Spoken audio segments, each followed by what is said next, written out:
On today's episode of the Students of Storrs podcast, we're joined by a very special guest, Andy Katz. Andy is a college basketball expert who currently works for NCAA.com, the Big Ten Network, Turner Sports, and more. Andy used to work at ESPN. He was a game day host for UConn football in 2017, and he now lives in Connecticut. Now today, Andy joins Jake Ferrari and me, Noam, to discuss UConn men's basketball and their move back to the Big East, as well as college basketball as a whole. Andy, thanks so much for joining us today. First of all, how are you doing? How are you keeping busy right now?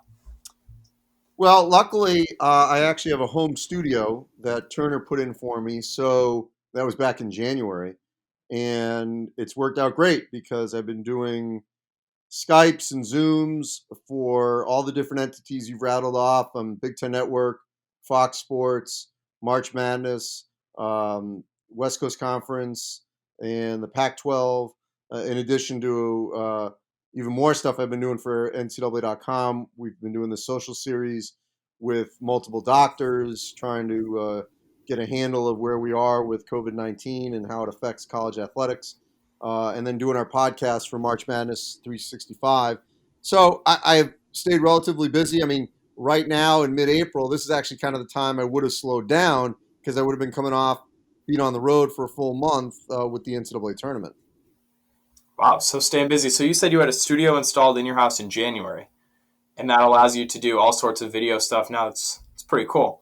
Yeah, I mean, the most important thing that they put in, well, one, I have a real camera for when I do video on demand stuff. I mean, it doesn't have the ability, not yet, to where I can go live, but I can definitely record, and it's a real camera, so that's positive.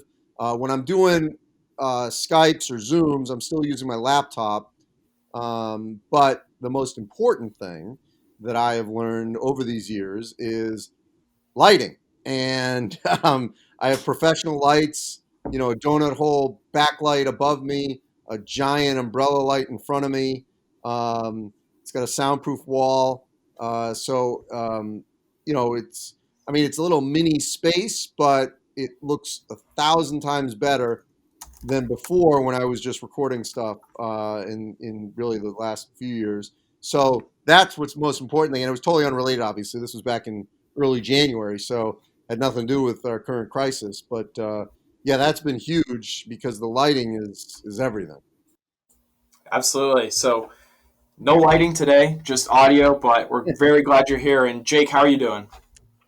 I'm doing well. I'm up in Storrs right now, actually, at the beautiful Celeron Square Apartments, and it's pretty lonely up here. Like, going on walks through campus and there's nobody around. Like, it's just weird. It's like a Tuesday and you're walking through campus and it's just completely empty.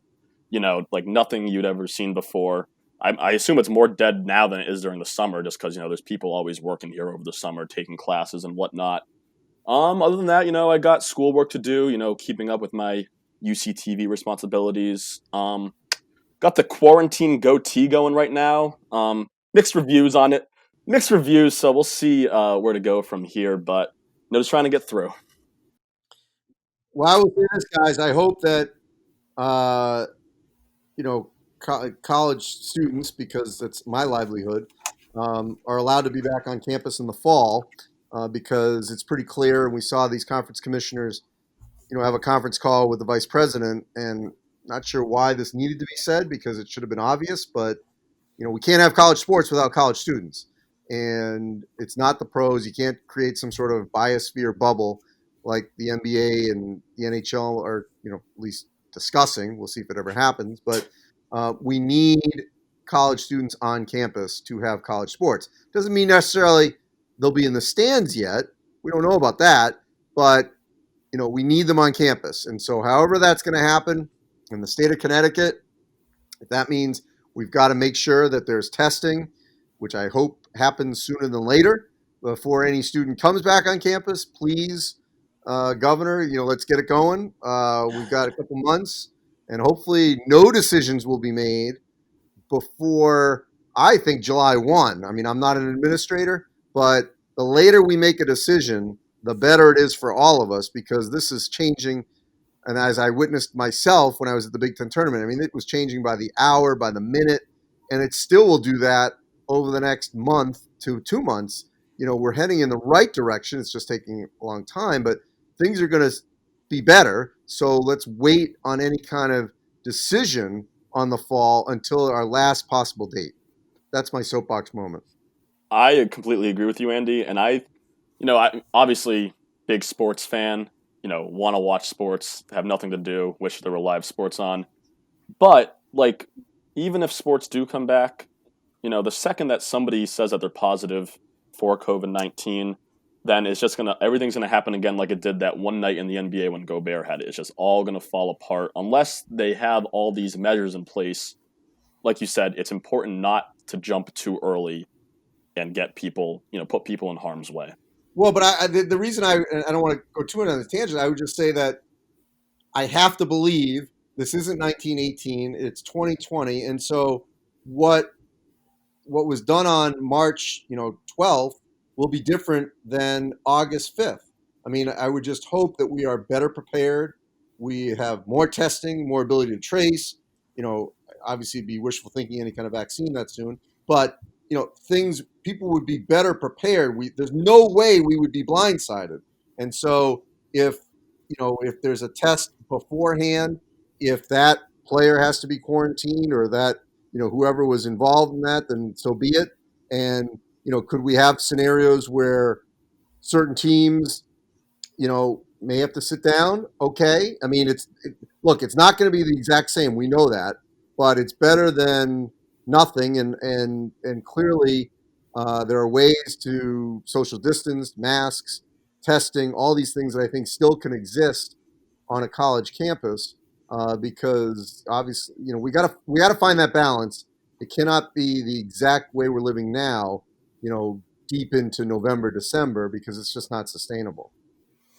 What's interesting is that there were a couple of videos that got put out yesterday of players who are still on campus doing rehab work. And Jake and I were talking about how weird it is, but they kind of have to. These are college athletes, and obviously the discussion about athletes being paid for their contributions to an athletic department, to revenue, that's a whole different thing.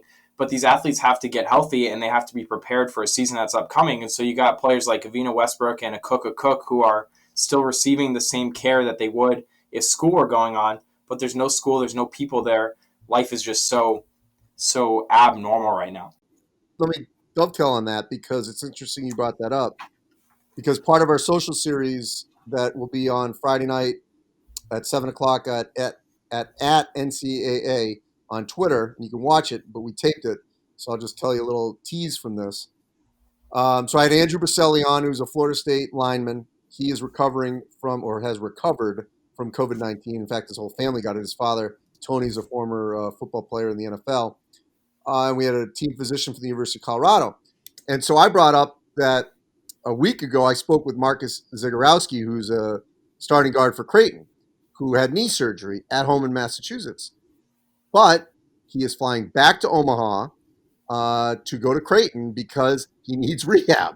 And there are tons of athletes like this across the country that are on their college campuses in obviously, semi-quarantine life, but they have to have rehab. You can't just be quarantined after you've had surgery and not do anything. I mean, then you're literally going to be damaged for potentially the rest of your life. If, things could get, have atrophy. I mean, I was thinking about this last night after we taped. Imagine if you were someone, just a regular person who had, knee replacement surgery. I mean, knee replacement surgery, my father had this.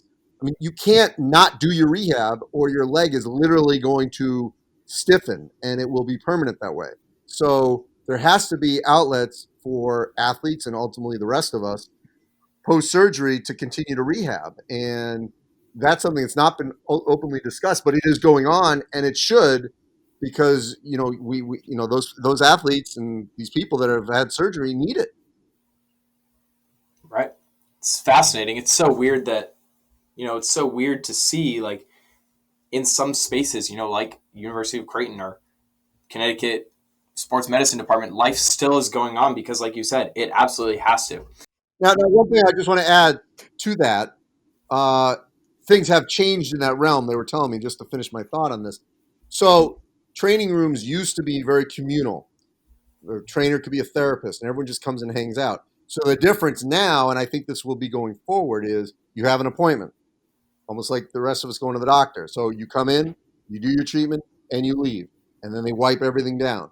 So it's going to be very limited in terms of who's in that facility, and that is going to definitely be the new normal for the foreseeable future. Of how many people can they have in the room? Are the tables, which are usually lined up, are they every other? So that kind of stuff, certainly will occur, and then the wiping down and the cleaning of all the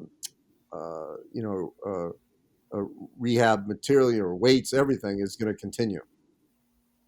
And those changes are going to move on into the seasons as we see them. It's going to be different come football season. Maybe crowds are going to be limited. Maybe tailgates will be canceled. Maybe, God forbid, games are going to be played without fans. So it's going to be a transition period for the next months and months to come. But we do want to rewind, talk a little bit about this past college basketball season, starting with our team, UConn. I know you were at the Florida game at Gamble in November, the 62-59 UConn win. It was a big whiteout crowd, a sellout. Did anything stand out to you from that game, the atmosphere, or even your conversation with Coach Hurley post-game? Well, I mean, that was a great game, great win for them at the time. It sort of, I thought, symbolized their season, and I ended up seeing them, I think, 3 or 4 times. I was at the Indiana game at the Garden, another 3-point game.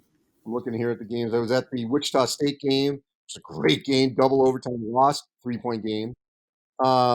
So that sort of was their season. As I'm scanning here, looking at it, I didn't even realize how many games they played that were like 5 points or less, wins and losses.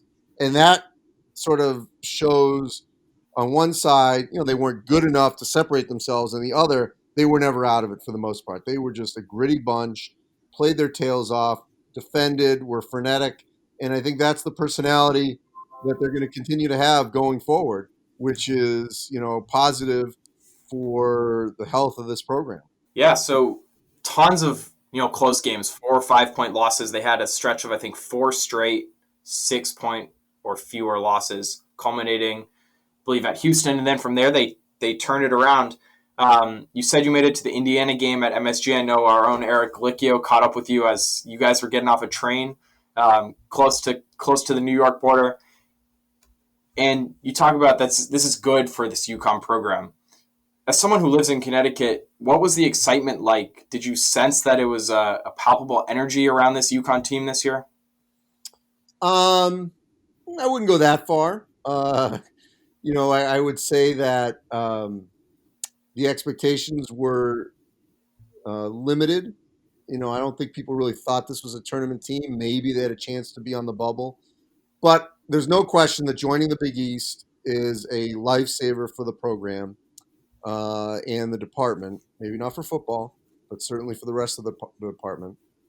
I don't want to ever blame the American, because I don't think that blame should be there. There's no reason that UConn couldn't have been a power in the American. They never were. They won 1 national championship, obviously, which is more than most programs in the country. And they got hot at the right time, and that's great in that year. But they were never a dominant program in the American. So can't blame the American for their inconsistencies. But it just made all the sense in the world. It's great that the Big East realized that they didn't necessarily need to have every school be faith-based. The shared interest should be the passion for the sport, because clearly it's a league built on basketball, men's and women's. And the top of the Big East has been okay. DePaul's had a really good women's program. UConn's still going to dominate, but it won't be as bad as the American, because the interest in women's basketball in the American, certainly once Louisville left after that, I think that first year, dropped precipitously outside of UConn. So there's interest in women's basketball, at least in the Big East, and that'll help. Creighton has good interest in the sport. Villanova's had good history. St. John's at times, Marquette. So that'll be good for UConn's women's program. And really, I think I've always been a big proponent of this. I think, to be honest, this coronavirus could shift our alignment of a lot of other sports. I think for non-revenue sports, there should be regionalization, and there was no. And I know UConn's like field hockey was in the Big East, but there was never any reason for UConn's soccer team to be playing at SMU, or softball or baseball. Like it just never made sense. I mean, I get why, because you're in the league and because of your football and basketball, but it's not the way to do business. And I think ultimately, them being in the Big East, which is regional, but I think for a lot of other schools around the country, we could see more regionalization of those non-revenues. Yeah, I completely agree on all of that, and that's actually been a big discussion on Twitter, on UConn Twitter recently, especially after Cincinnati announced that they would not be continuing with their men's soccer program. It just doesn't make sense for these teams to be traveling, across the country to play these sports that aren't going to bring in enough money. And as you said, I think that this might result in regionalization. In terms of UConn and the American and the Big East, UConn fans just love to blame the American for all of their faults. And while the American, it was just a bad marriage between UConn and the American, basically. There's no reason that UConn couldn't have been good. Like, teams were good in the American, and they recruited better than UConn. But at the same time, UConn now being in the Big East will have that chance to offer recruits, hey, you can play at Madison Square Garden a few times a year. You get to play close to your family and things like that. So while I don't personally blame the American for, the reason UConn has had to rebuild, I definitely think they're better off in the Big East, and I'm excited to watch them going forward in the Big East.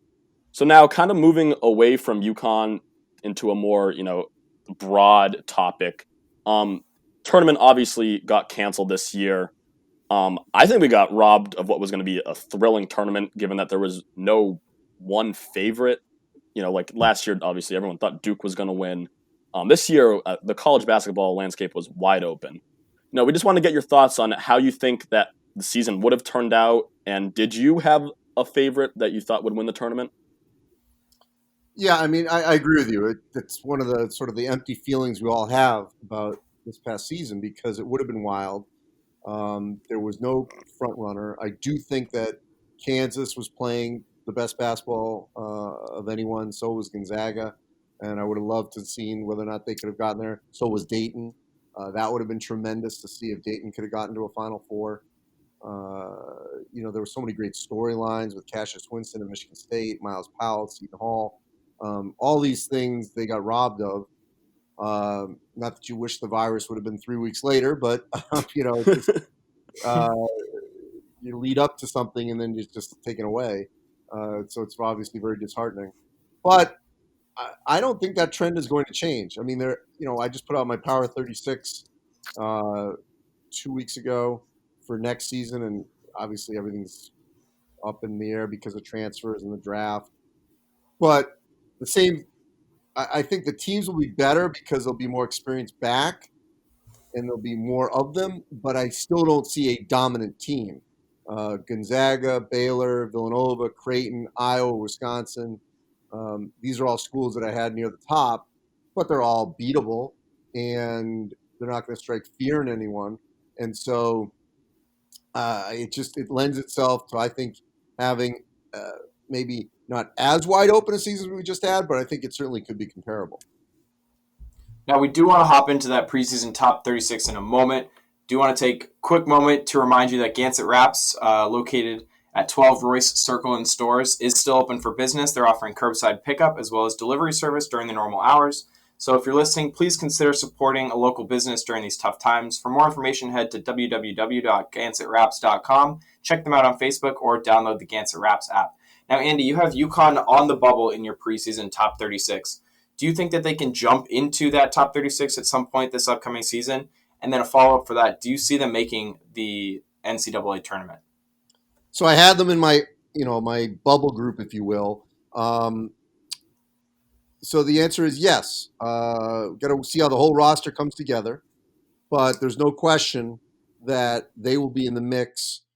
Because, first of all, while the American wasn't as good as it was the year before, the Big East next season will have at least two, I think, top 10 teams are just, in Creighton and Villanova. So that gives you great opportunities right there. And then beyond that, great rivalry, I think, will be rekindled with Providence because I think they're still going to be really good. And there's going to be. I think Georgetown could be better. St. John's could be better. Butler, we're still not quite sure, and same with Marquette, Xavier. All these schools are a little bit in transition. So UConn certainly could finish in that top four, and if that happens, you're in the tournament, and you're definitely getting a pretty good seed because you're going to be playing teams that are going to be highly ranked, at least certainly in the first two. Yeah, strength of schedule is definitely going to go up a lot. I know a lot of polls have Villanova, Creighton, top two in the country in these super early preseason polls. And we do have a question a little bit later about how the transfer rule could change the 2020-21 season. But how do you see the conference, the Big East Conference, is going to be different with the addition of UConn? Obviously, moving to an 11-team conference, that means a 20-game schedule. Each team gets a home and home, a true round robin with every other team. Do you think UConn's addition is going to fundamentally change the Big East Conference? No, I don't think fundamentally. I mean, they've had a great run. I mean, they've been incredibly fortunate that they transitioned to this 10-team league right when Villanova ascended to blue blood status. I mean, winning 2 national championships in this new Big East is transformative. I mean, you cannot underscore what that meant. And then having, Seton Hall get really good again and Marquette, all that is a huge benefit. Xavier's had great runs during this time. So they have not needed UConn. UConn needed the Big East. Let's make that clear. The Big East could have easily survived without UConn. It will be better with UConn, but UConn needed the Big East more than the Big East needed UConn. I completely agree with you. And, maybe, UConn fans are, a cocky breed. But, I will thank the Big East for, letting us come back in because I think that it's going to save our program and, give us some longevity and some future a future we just, quite frankly, did not have. Well, the other thing, just follow that up, is that in the Big East tournament, they've actually been very fortunate that there've been great crowds, and they haven't had yet that Butler Creighton final, for example, on that Saturday night. Yep. First year Creighton was in the final, that was with Doug McDermott. So you got a National Player of the Year candidate, NBA player, and it was the first time. It was a Creighton Providence final, and you'd say a lot of Providence fans, and Creighton really first time coming to New York, they packed it. So they've been really, it's really been. They just haven't been. Not that I'm not saying that a Creighton Butler final wouldn't draw, but it certainly would not do as well as these others. And so they've been fortunate that they've always had sort of the more regional teams for the most part going further in the tournament, and that's benefited the attendance as well. Yeah, and UConn fans are known to pack the Garden when there's games there, and I'm sure next year or whenever the next Big East tournament is, that first game that UConn's in, it's going to be a full house. A lot of bleed blue going on there. So now we brought up the one-time transfer exception rule that may be going into effect for the 2020-2021 season. Kind of heard mixed things on that. If that rule does go into effect for next year, how is the college basketball landscape going to change, and do you think it will pass? I think it'll pass. I think it will definitely alter things the way we see them, and that more kids will think that they should leave when things aren't going well. But I don't know. I still think you're looking more at the bench players that it'll affect the most, which certainly hurts your depth. And I also think it'll work both ways. So, for example, everyone assumes it's going to hurt all the schools that are in one bid leagues. But if you have, and I know this may be an outlier, but Rick Pitino at Iona, for example, I think he'll benefit on the other side. I think some players will come the other direction and go down to play for him. And I'm not going to say that's going to be the majority, but I think some of it will. You're the third guard at Kentucky, and you don't feel like you get enough minutes when you want to be the star at Belmont. Maybe you do it. So I think there will be cases where those coaches in those leagues will benefit from the one-time transfer rule. You're seeing that now with UConn, who they just landed Tyrese Martin from URI. They announced that today; it's official now.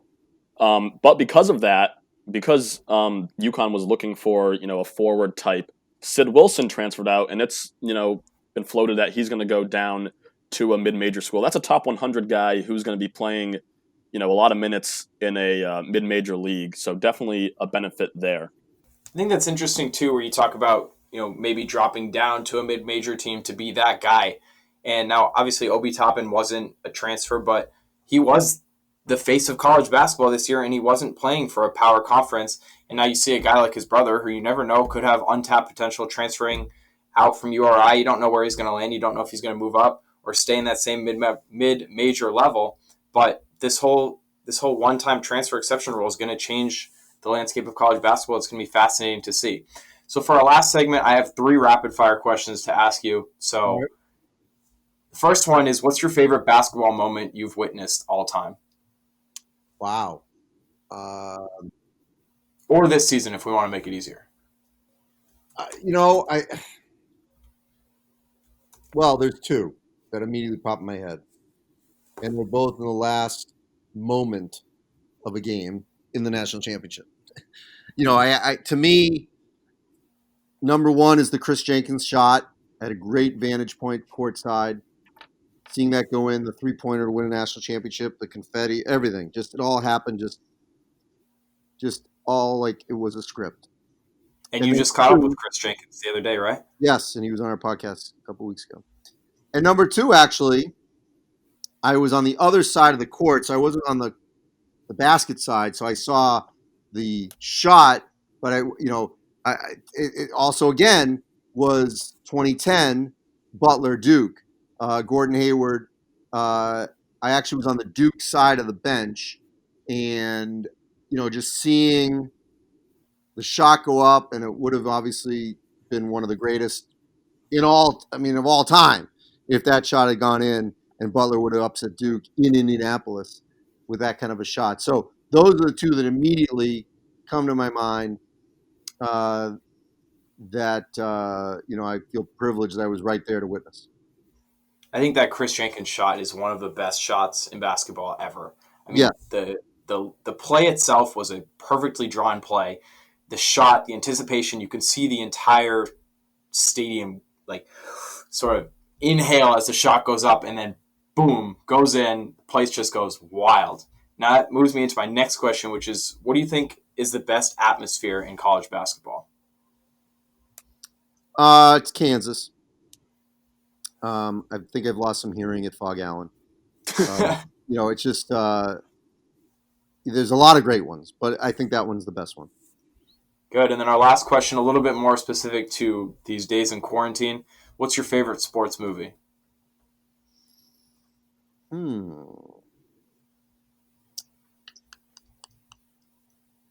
All right, so I may go a little random here. Ooh. For its entertainment value, okay, I'm a big fan of Breaking Away. Have you seen it? I have not. Okay, it takes place in Indiana, and it deals with they call it the Little 500. It's a bike race they have on campus. All the fraternities have a team. Still goes on to this day, and it's a whole town versus gown, as they say, townies versus the students. But it's a really good movie with a sports theme woven throughout.